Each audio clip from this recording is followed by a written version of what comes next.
Yo considero que hoy en día es sumamente relevante tocar el tema de las expediciones del siglo XVI, dado que pensamos que la globalización en la que nos vemos inmersos actualmente tiene un cuño moderno. Es decir, nosotros pensamos que el mundo tal cual conectado como lo vemos hoy en día nace apenas en el siglo XX. No obstante, en el siglo XVI es cuando realmente surge la globalización de la mano de estas expediciones que tenían como objetivo llegar a las especies que solamente se encontraban en el sureste asiático, en China y en la India. De esta forma, en este viaje que realizan los europeos de la península ibérica, portugueses y españoles, es que por primera vez se conecta el mundo y podemos hablar de una globalización temprana.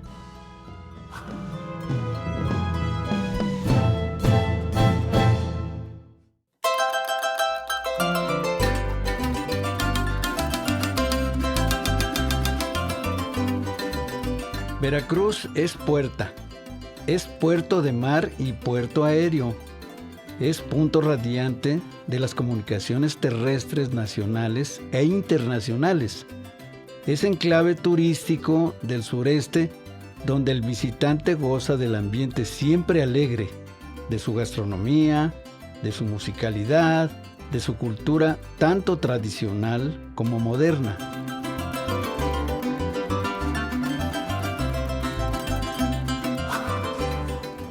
Factores que definieron este sitio como lo que se conoció la llave del Virreinato de Nueva España o el gran puerto de Nueva España, que son desde aspectos de marinería, la forma en la que confluían las corrientes y los aires, que era lo que impulsaba a los barcos desde el siglo XVI y prácticamente hasta el siglo XVIII, que definían que la navegación se realizara hasta aquí.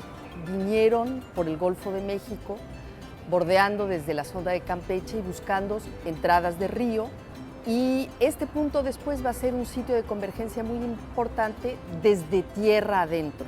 Era el punto más cercano a la gran ciudad de Tenochtitlan en un primer momento, que después se va a convertir en la capital del Virreinato de la Nueva España, y eso va a definir que sea este punto donde finalmente quede la ciudad y puerto de Veracruz como entrada fundamental entre el mar y la tierra. No solo son las condiciones marítimas, sino además la cercanía a la Ciudad de México, ¿no? Es el punto más cercano a la Ciudad de México. Y eso fue lo que definió que fuera el punto de tránsito de todas las mercancías que venían desde España, fundamentalmente, y de todas las mercancías que desde el Virreinato de Nueva España salían rumbo a España. Y fue así al grado de que todavía hoy en día sigue siendo uno de los principales puertos del país, si no es que todavía el más importante puerto del país, ¿no? Por la confluencia de estas dos razones.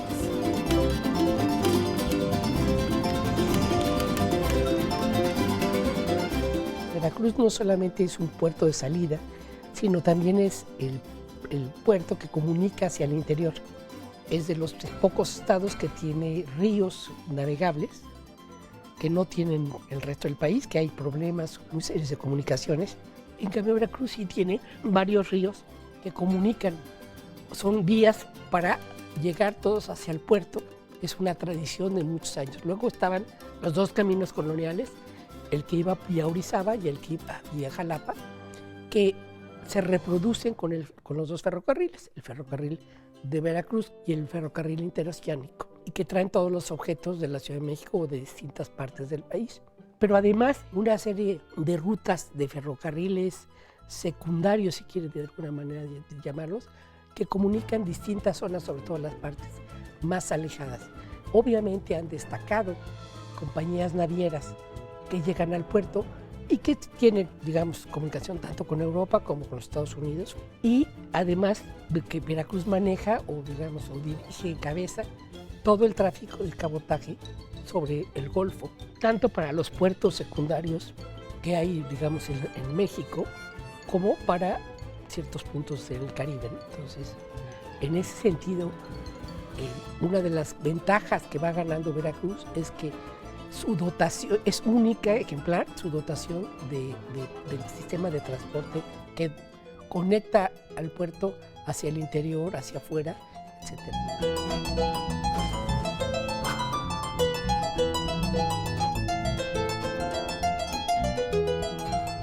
Yo creo que pocas ciudades tienen un lugar tan privilegiado como el puerto de Veracruz, la verdad, porque está comunicado por el mar, por la tierra, por el cielo, porque también tiene un muy buen aeropuerto.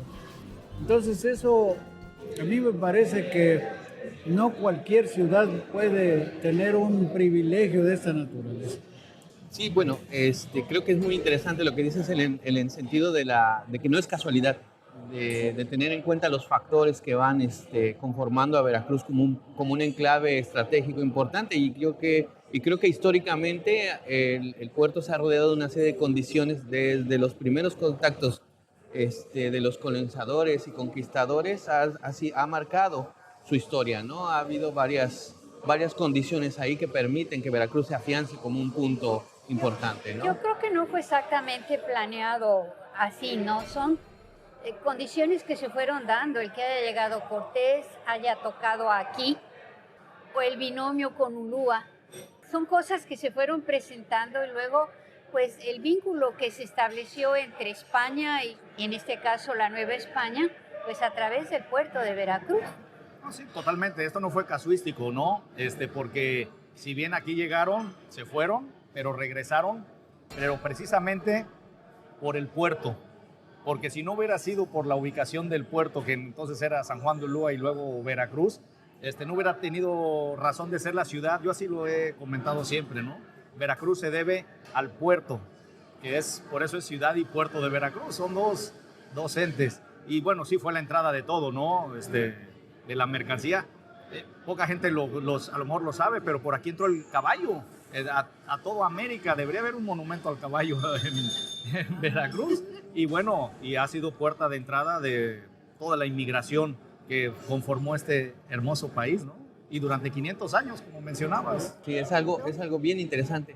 Y habla mucho de toda esta dinámica que se va gestando a raíz de la introducción ganadera, se podría decir de alguna forma, porque eso también va a determinar hasta las comunicaciones. Veracruz está construyéndose por sus habitantes y por los comerciantes que llegan a asentarse ahí, porque van a establecer vías de comunicación acordes a caballos, acordes a carretas, acordes a los nuevos medios de comunicación, nuevas formas de comunicación para llevar y traer mercancías. Y esto va a dejar una ruta comercial, bueno, no solo una, dos, ¿no? Entre la capital del reino, de lo que va a ser Nueva España, y su principal puerto, va a haber incluso hasta dos rutas, ¿no? La de Orizaba y la de Jalapa, pero ambas van a estar muy determinadas por esta necesidad de comunicación pronta y expedita con el puerto, ¿no? Entonces, en ese sentido, se van a construir sendos caminos que van a tener un diseño y una serie de intervenciones en función del medio de transporte que se va a introducir, y que va a tener a caballos, va a tener a bestias de carga, va a tener a ganado yendo y viniendo de los altiplanos al puerto.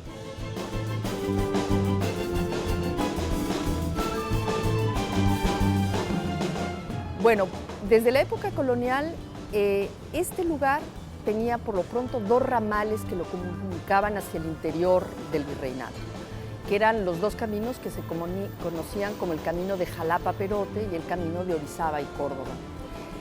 Ambos caminos funcionaron al mismo tiempo y cumplían ciertas funciones distintas. El camino de Jalapa-Perote era fundamentalmente el camino por el que discurría la plata desde el interior de la Nueva España hacia el exterior.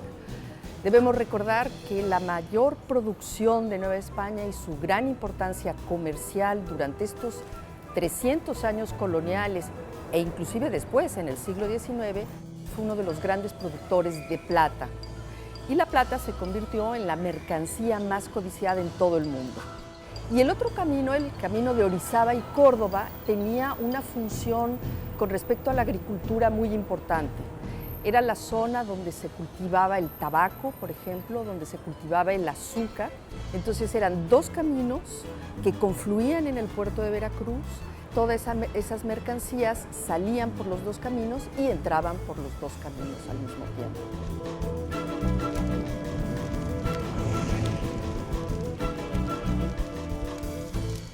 Una gran cantidad de productos diferentes, ¿verdad? Que son Y con lo que europeos. De todo. de todo. Hay constancia, están los manifiestos de carga de los barcos y pues ahí podemos ver que desde el principio venían tejidos, brocados, sedas, herramientas, cañones, armas en aquella época, ¿no? Y todo eso ha ido evolucionando. Y bueno, Veracruz sigue siendo la puerta de entrada. Seguimos siendo los líderes como puerto en el Golfo de México a nivel nacional. Y bueno, y también en movimiento portuario, ¿no?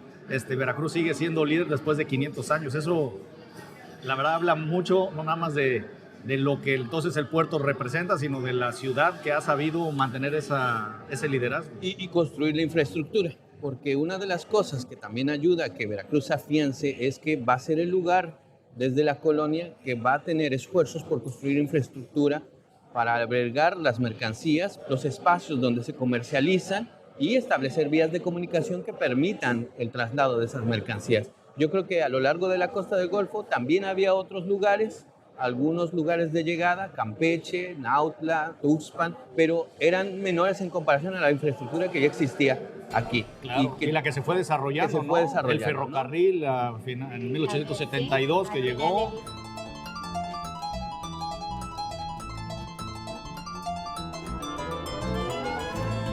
Los barcos quedaban amarrados en el fuerte de San Juan de Ulúa, en el muro de las Argollas, y allí comenzaba el primer punto importante de todo el intercambio comercial, que era bajar las mercancías a pequeñas canoas que trasladaban la mercancía y a los pasajeros también, y las transportaban al muelle de la ciudad de Veracruz.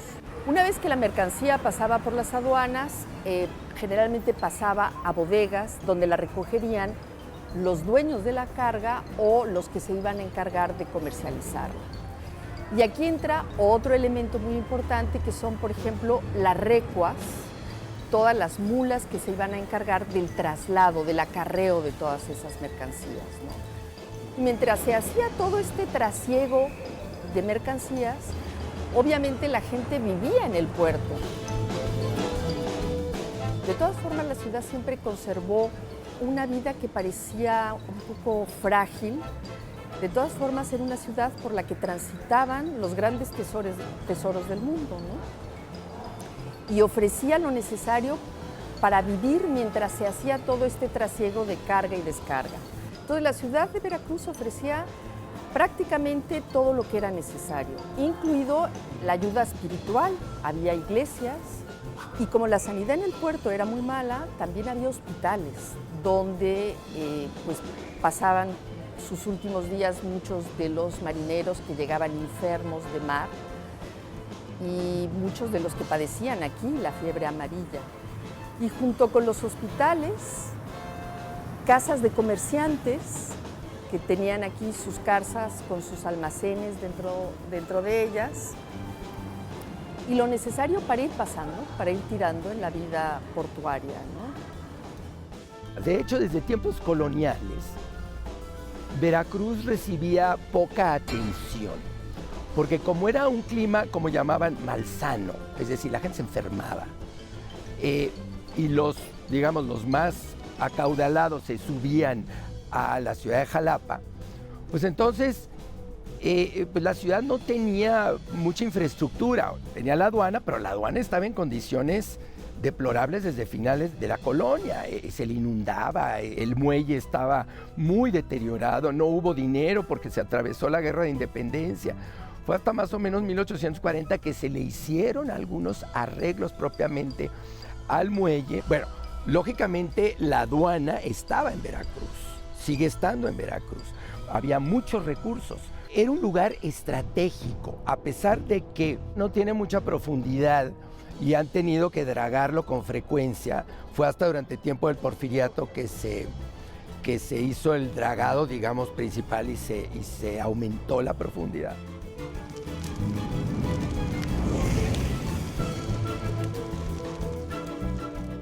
Yo creo que a pesar de los historiadores o los cronistas o la polémica de si Veracruz era una ciudad periódica, de si Veracruz se desarrollaba poco y que era más bien un centro de almacenamiento, al margen de eso que se presenta mucho en los siglos coloniales y todavía a principios del XIX, Yo creo que la atención está centrada en que a pesar de el peligro de la insalubridad, ¿verdad? El que la infraestructura física de la etapa colonial hacia el 19 y 20 se va desarrollando de manera más paulatina, lo esencial es que Veracruz sigue siendo un enclave portuario.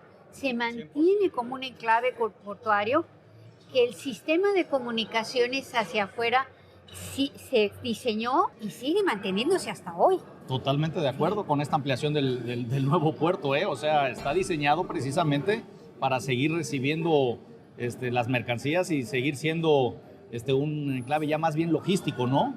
Porque pues sí, es de los pocos puertos que tenemos mar, carreteras, aeropuerto y ferrocarril, ¿eh? Eso es muy valioso para un puerto.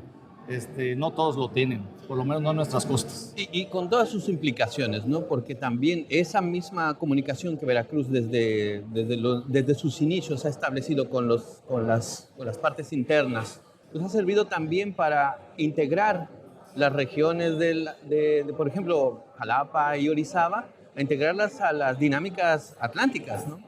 A todo este gran comercio que venía desde Cádiz, primero desde Sevilla y después de Cádiz, pasando por el Mar Caribe y todos sus puntos intermedios, pues también la influencia que va a tener Veracruz en este ir y venir de mercancías va a trasladar toda esa cultura atlántica a poblaciones más al interior, ¿no? Y ahí Jalapa y Orizaba van a tener elementos que van a estar ligados siempre con la actividad que estamos hoy. Sí, Pablo, pero no nada más hacia el interior, creo que nos estamos quedando cortos.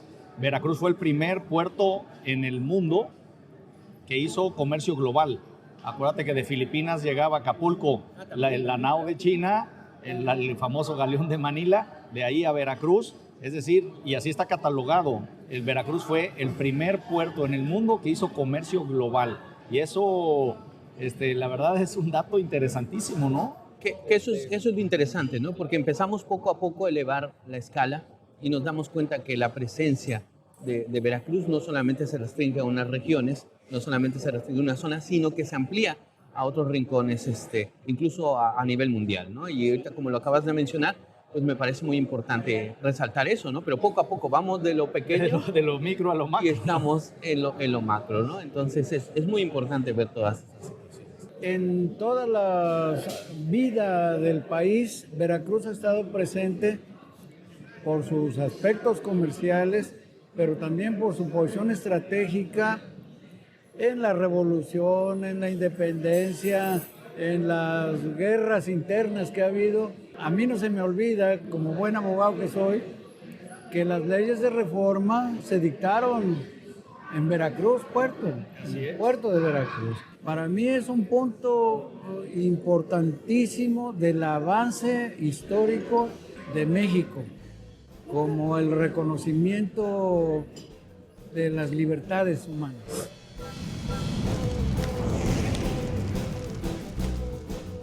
Esa variedad de productos, esa variedad de riqueza hace que haya una diversificación tanto económica como social que no se da en ninguna otra parte del país y que obviamente más súmele una clase política clara, digamos que en el periodo de la Reforma está convencida de la necesidad de desarrollar más Veracruz y que pone en marcha una serie de medidas institucionales para favorecer este crecimiento y este desarrollo. Entonces, eso lo hace un estado excepcional frente al conjunto de estados que viven en la bancarrota, en la quiebra, después de la Guerra de Reforma.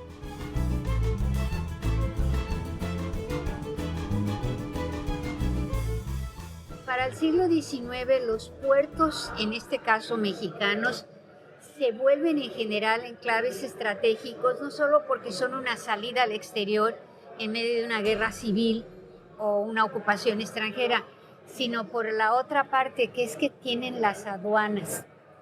Y aquel bando que en un momento dado logra tomar un puerto que tiene una aduana, pueden negociar el que le paguen adelantados de manera directa los derechos de introducción o los derechos de salida a cambio de que el puerto siga funcionando. Bueno, es que la aduana, y incluso desde la época de la colonia hasta ya entradito el siglo XX, siempre fueron sostén fiscal del gobierno, ¿no? Y no nada más en el 19, Los americanos cuando llegaron en el 14, lo primero que llegaron fue a tomar la aduana marítima de Veracruz. Ese fue el recorrido. ¿Por qué? Porque era la caja del gobierno, la caja chica o la grande, ¿no? Sí, la aduana siempre ha sido importantísima en la historia de nuestro país y más de nuestra ciudad, de nuestro puerto.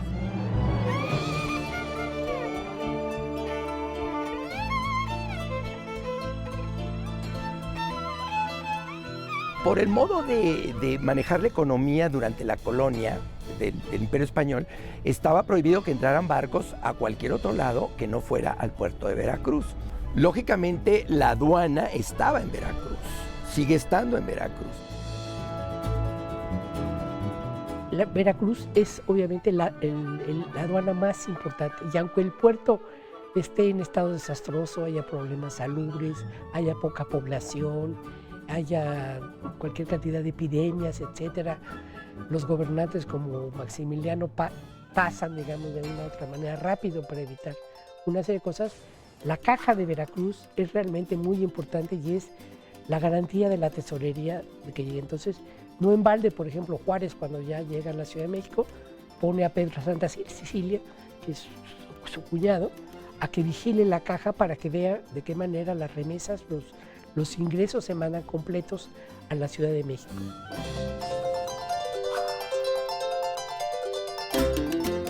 En el siglo XIX ya hay otros puertos, pero de todas maneras era la aduana más importante de México.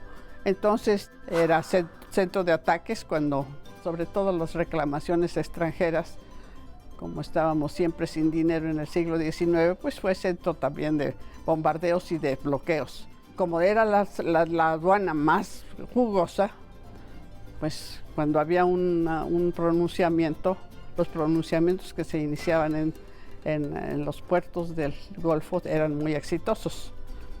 En Guadalajara por San Blas, pero Tampico y Veracruz fueron los centros más importantes para los pronunciamientos, porque caían no solo sobre la aduana, sino además hacían rebajas de impuestos a futuro y entonces los aprovechaban los mercaderes.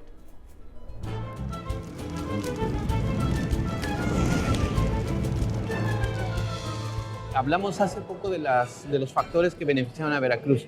Yo creo que a partir de esta noción también podríamos sacar las adversidades que se enfrentaban en esa posición, ¿no? Porque al ser el punto donde se concentraban estas riquezas, al ser el punto de conexión con el exterior, que en dado tiempo de guerra civil podía ser tomado, precisamente eso lleva a pensar en un riesgo también, ¿no? Que tuvieron que sortear los habitantes. Toda esta serie de condiciones favorables implicaban también ciertos riesgos, ¿no? Riesgos muy importantes y que terminaron determinando muchos movimientos políticos del siglo XIX, ¿no?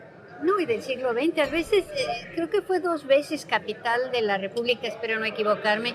Una con el periodo juarista y el otro con Venustiano Carranza en el 15. Sí. Y que es posible que aquí se haya gestado también mucho de las ideas constituyentes para la Constitución del 17. ¿eh? Venustiano Carranza se fue aquí a finales del 15. Aquí dio a conocer la ley del municipio libre, sí, ¿no? Sí, claro, aquí se dictaron leyes también. ¿Aquí se hizo el primer reparto agrario? Sí, también. 6 de enero. Eso habla mucho de lo que significa el puerto. Y también esta comunicación que tiene con el exterior también permite ser la cuna de todas estas ideas liberales o de todas estas tendencias del liberalismo, ¿no? Pero precisamente porque como está el contacto con nuevas, con información privilegiada, ¿no? Al ser el punto de entrada es una sede de información privilegiada. Es aquí donde se enteran lo que está ocurriendo alrededor del mundo antes que la misma capital. El primer punto, ¿no? Donde tocaban los barcos, el primer punto donde se enteraban de todo lo que sucedía. Eso también permite gestar cambios en ideologías, cambios en los discursos, y ahí Veracruz va a tener También el primer importante. matrimonio igualitario del estado de Veracruz se celebró aquí en el puerto de Veracruz, un poco forzado, pero aquí se celebró. No, claro, sí. Ahí es una faceta, ¿no? Y eso habla mucho. Y la primera acta de nacimiento también en la época también la primera. ¿no? Sí. Su hija fue la primera que entonces se registró. Eso habla mucho de lo que representa el lugar, pero vemos también, como lo hemos hablado antes, que no se trata de simple casualidad, sino que convergieron una serie de factores que lo fueron posicionando de esa manera. Bueno, los factores fueron iniciales y luego el esquema se mantuvo y se ha mantenido hasta hoy. Sí, yo sigo mucho reflexionando en función de esta permanencia que tiene el sistema de comunicaciones sobre la región central del territorio veracruzano, ¿no? Sin detrimento de otros colegas que estudian otras regiones como la de Tuxpan, Tampico o la cuenca del Papaloapan, que me dicen, no, es que también en nuestra región hoy no es lo mismo que entonces. Yo despliego un mapa de carreteras hoy y sigue teniendo una permanencia vigente esta región central, ¿no? Este enclave portuario y si hoy entro a Veracruz y veo la expansión que ha tenido el puerto por un lado y luego la fuerza de la vocación económica que es mercantil. Sí. Y mercantil que viene acompañada no solo de todo este flujo que viene de fuera, entra y sale, sino de la vocación de la venta del servicio. Claro. Hospedaje, alimentación. Servicios médicos, hospitalarios. Que hace que la ciudad rebase lo que era antes un enclave ciudad-puerto para ser hoy una conurbación urbana, ¿verdad? Sí, sí, sí. Sí, y fíjate que eso se lo está dando mucho la ampliación del nuevo puerto, ¿no? Un puerto que si bien primero empezamos con un puerto natural en San Juan de Ulúa, luego acá enfrente en la famosa banda de Huitrón, y hasta llegar al puerto artificial que hizo el presidente Díaz y que se inauguró en 1902. 116 años después, estamos por inaugurar un nuevo puerto, una ampliación al nuevo puerto, que vamos a tener puerto para rato. La verdad está impresionante. O sea, hoy en día aquí tenemos 18 posiciones de atraque para los buques, vamos a tener 35. O sea, el puerto va a crecer al doble para que puedan llegar barcos, pero ya barcos de cuarta generación. Hoy en día los barcos que pueden llegar aquí no sobrepasan los 320 metros de eslora o de largo, y vamos a poder ya recibir de los barcos que le llaman triple E, que traen ya 22,000 contenedores de 20 pies. O sea, es una locura, la verdad. Sí, y para eso estamos preparando el puerto, para el comercio, que volvemos al tema de la permanencia, y no nada más la permanencia, sino el crecimiento que ha tenido, ¿no? Que ha sido, la verdad, monumental. La historia está caracterizada mucho por el cambio, pero también en esa serie de cambios hay ciertas cosas que permanecen, y aquí me gustaría mucho resaltar lo que comentaba la doctora Carmen, en el sentido de que cómo Veracruz hoy en día va expandiendo una serie de servicios, una serie de establecimientos en función de esta actividad mercantil. Bueno, pues eso también lo podemos observar en la época colonial, no necesariamente el encasco urbano de Veracruz, que sí, ya tenía almacenes, ya tenía hospitales, ya tenía muelles, ya tenía aduanas y eso, pero también cómo lo traslada esos hospitales, esos almacenes, esas ventas van a trasladarse en todo el camino que de la costa va a llegar al altiplano. Entonces tenemos poblaciones pequeñas como Perote, que va a tener un hospital para atender a viajeros del camino. Vamos a tener Jalapa, que va a tener el hospital, que va a tener una serie de almacenes, una serie de mesones para poder atender a los... Y todo el sistema de ventas que se pone alrededor del Camino Real, y un poquito con sus características, pero también en Orizaba se construyen almacenes, se construyen tiendas, toda una infraestructura para atender a los que están ocupando esa vía. O sea, fíjate que la influencia entonces de Veracruz llega más allá de su enclave, ¿no? Y eso es lo interesante, ¿no? Sí. Porque no lo había yo visto así.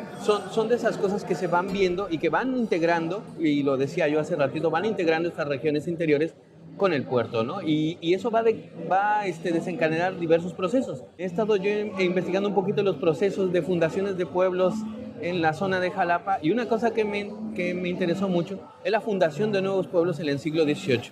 Las Vigas, Banderilla.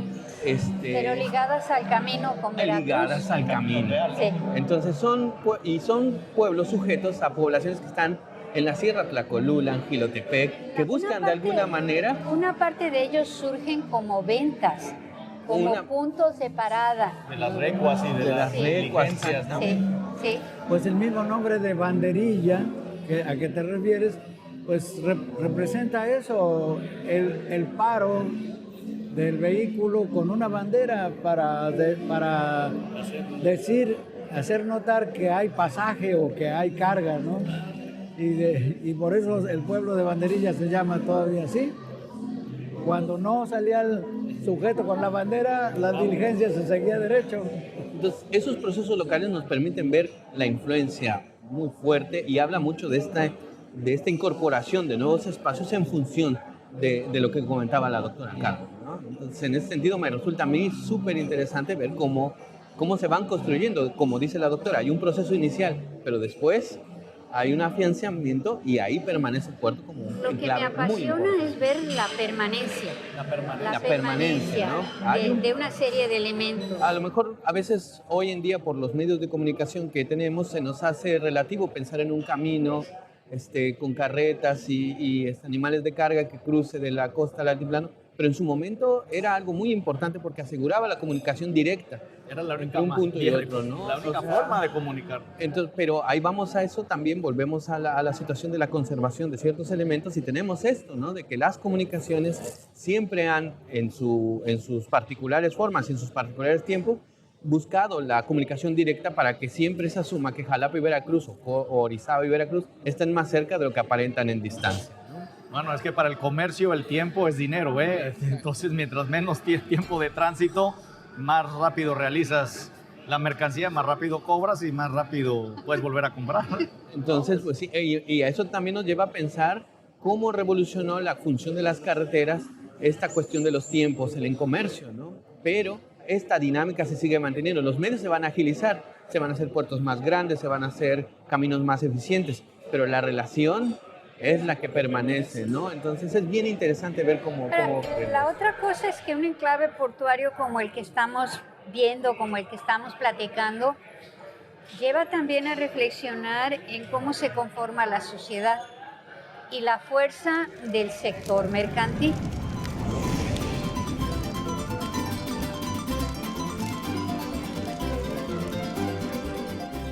La gente del comercio del puerto de Veracruz, la mayoría españoles, ¿no? Obviamente, se pertrecha y hace una gran muralla, ¿no? Una muralla que duró 100 años, la muralla, ¿no? Los españoles controlaron así férreamente esos territorios durante un siglo, ¿no? Todo el siglo XVI lo controlaron. El XVII se empoderan, pero a partir de la mitad del siglo XVIII es cuando ya empieza a entrar los ingleses como a compartir este poder, ¿no? El puerto de Veracruz tenía una población muy heterogénea, como todo buen puerto. Entonces había gente de ascendencia española, pero también había muchos pardos, había muchos indígenas, había muchos de origen africano, propiamente población africana. Y entonces sobrevivían como podían, porque primero que nada en verano casi todo el año es terrible, la humedad es enorme, siempre está expuesta a enfermedades, fiebre amarilla, luego paludismo, cólera, es decir, la gente se enfermaba. Luego estaba el asunto muy grave del agua. Había manantiales que surtían a la ciudad, pero no eran suficientes. Y entonces por ahí entraba mucha enfermedad por el surtimiento de agua y porque pues, la gente tenía que conseguir agua de alguna manera. Y bueno, la zona sur y oriente de la ciudad, del puerto propiamente, eran zonas de pardos, de negros, eran zonas de gente en condiciones humildes. Bueno, imagínese usted lo que es estar con el comercio más grande, era una fuente de trabajo importante y además allí se entrenaron algunos de los mexicanos que hablaban inglés porque trabajaban con los extranjeros, entre ellos algunos destacados ministros de Hacienda que también eran comerciantes, pero además tenía una defensa muy grande militar. Cuando había guerras y bloqueos, pues sufría el puerto también. Políticamente Veracruz se distingue de Jalapa, inclusive de Orizaba, por ser un centro de liberalismo muy importante, ¿no? Eso se ve muy claramente en el periodo de la Reforma, cuando Juárez se relaciona con comerciantes de corte liberal que van a apoyar a las tropas con dinero, con recursos, etcétera, con provisiones, con préstamos que son importantes para la guerra de reforma, ¿no? Para la parte liberal, ¿no?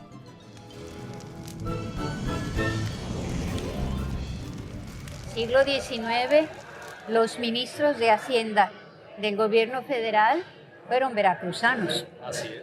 Y tuvimos 2 presidentes veracruzanos, uno de ellos porteño, ¿no? Y luego, al final de cuentas, en su sector fuerte, que tiene una gran influencia y una cercanía con los sectores políticos. Pues sí, yo creo que eso se ha mantenido en Veracruz.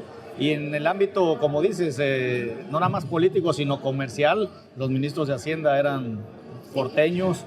Los 2 primeros administradores generales de aduana, principio del siglo XX, los 2 fueron aquí veracruzanos. Entonces sí, había una cercanía y una influencia de Veracruz en el gobierno federal muy importante. Teodoro Dehesa, que fue el gobernador reconocido del Porfiriato, fue administrador de aduanas. Si mal Aquí en Veracruz. ¿Sí? Aquí en Veracruz, sí. Si mal no recuerdo. Sí. Él antes de ser gobernador fue administrador de la aduana de Veracruz. Y Javier Arrangois, que fue administrador de la aduana de Veracruz, fue el primer administrador general de aduanas en México.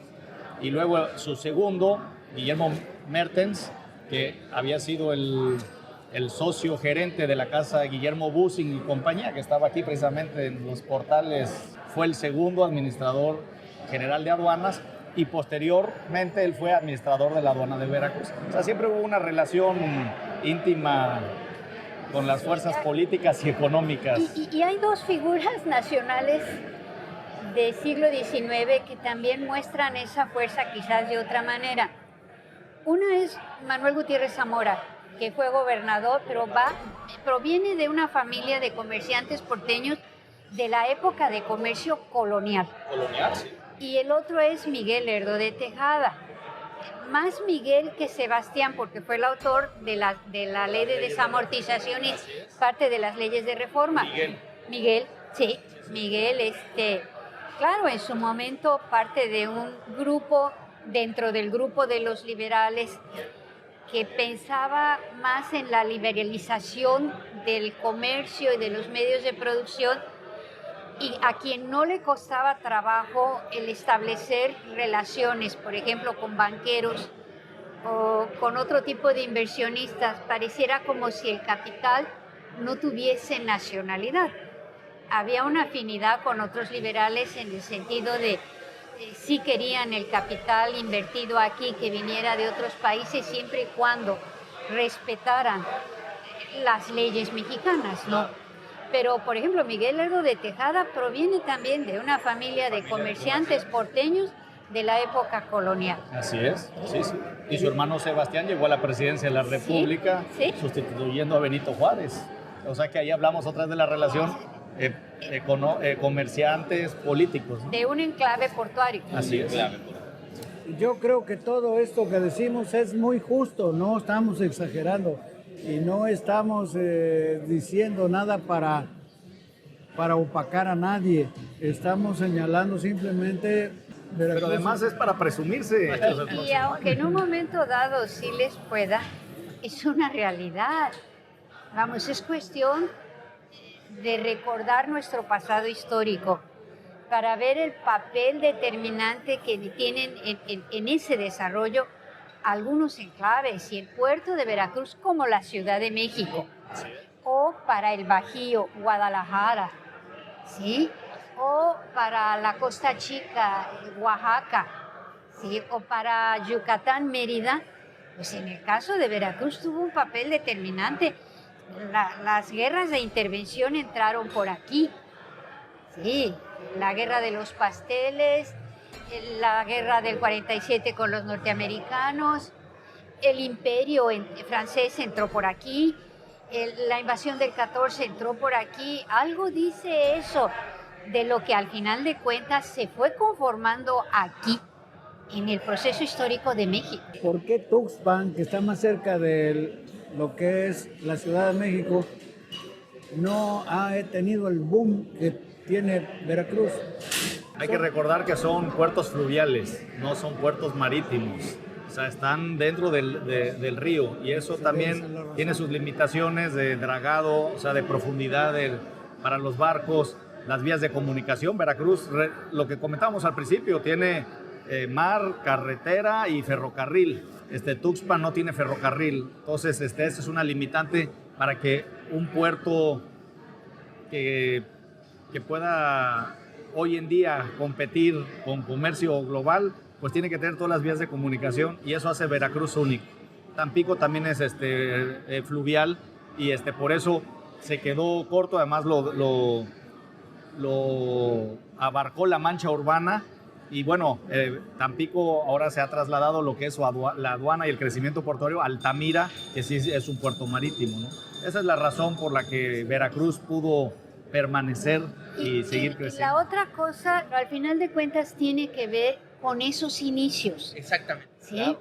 Porque, es decir, Tuxpan era una cosa pequeñita y la conquista en la parte de la Huasteca fue difícil y el poblamiento fue difícil. Sí se hizo una vía de acceso hacia la Ciudad de México por Hidalgo, ¿no? Huachinango, la sierra de Huachinango iba para... Pero era difícil, entonces tuvo un desarrollo diferente. En cambio, el puerto de Veracruz, no.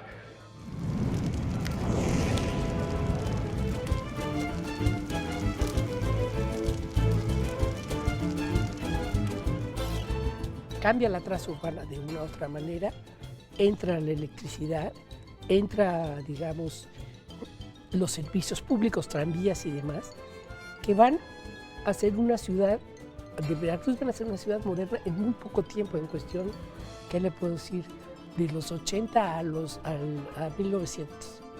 Y que eso hace, pues, que no se crezca mucho la población y que se transforme realmente en la sociedad jarocha de una u otra manera. Yo tenía mi cascabel con una cinta morada, con una cinta morada. Yo tenía mi cascabel, yo tenía mi cascabel con una cinta morada. Tendríamos que volver a revisar los factores que se dan en un inicio.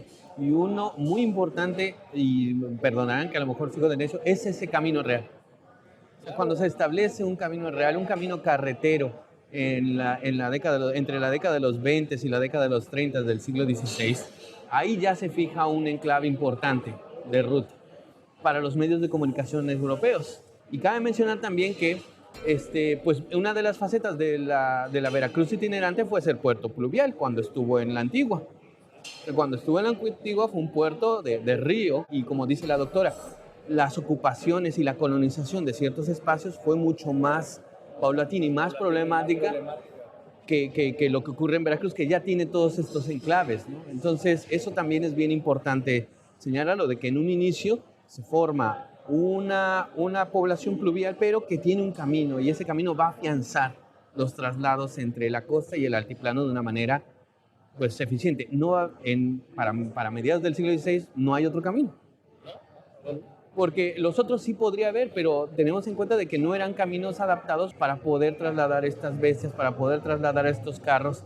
Entonces, eso no había más que el encamino real, y eso automáticamente lo convierte en un paso obligado, ¿no? Entonces, eso también hay que rescatarlo. Las comunicaciones siempre son determinantes y muy importantes. Sí. La comunicación de Veracruz hacia el altiplano funcionaba de una manera u otra. Pero, por ejemplo, mi madre, que era de Pánuco, llegó a Jalapa en la década de los 40, a principios de la década de los 40, y de niños nos llevó a visitar su pueblo natal y la familia, y tuvimos que pasar como 3 pangas. Es decir, la carretera, era más fácil ir a México que ir a casa de mi madre en Pánuco.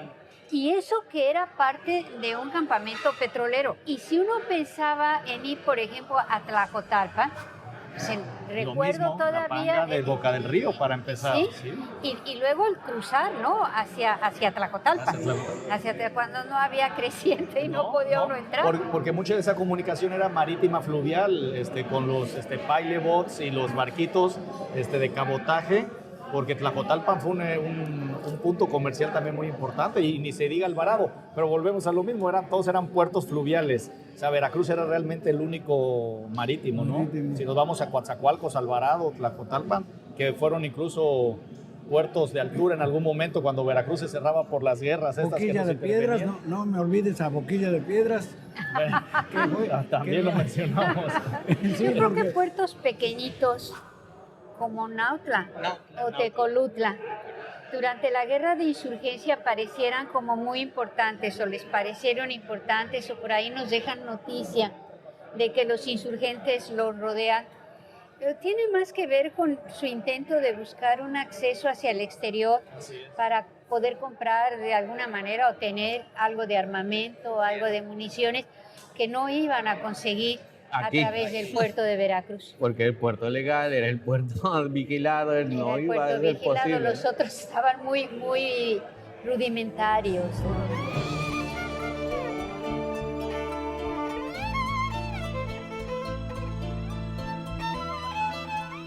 A través de la clandestinidad se está dando un comercio, ¿no? Porque todo se concentra, la mayoría de la policía se concentra a vigilar el puerto de Veracruz, pero no vigilan, digamos, las otras partes, ¿no? Es decir, por ejemplo, desde Tecolutla, ¿no? Esta barra, toda la zona del Golfo, ¿no? En la zona del Golfo había diferentes maneras de llegar, y desde Villarrica hasta Veracruz, ¿no? Por ahí se iban colocando las mercaderías y luego se venían trayendo a lomo de mula hasta el puerto de Veracruz, ¿no?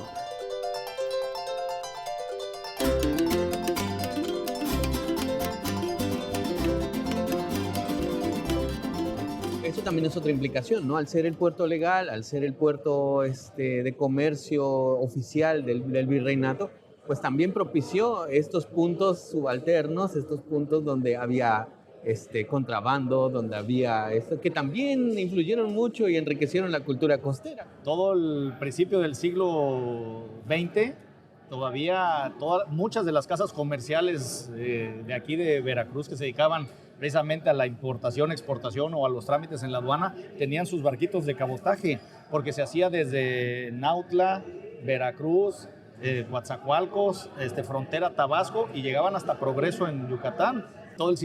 Pero ¿por qué? Tenía su razón.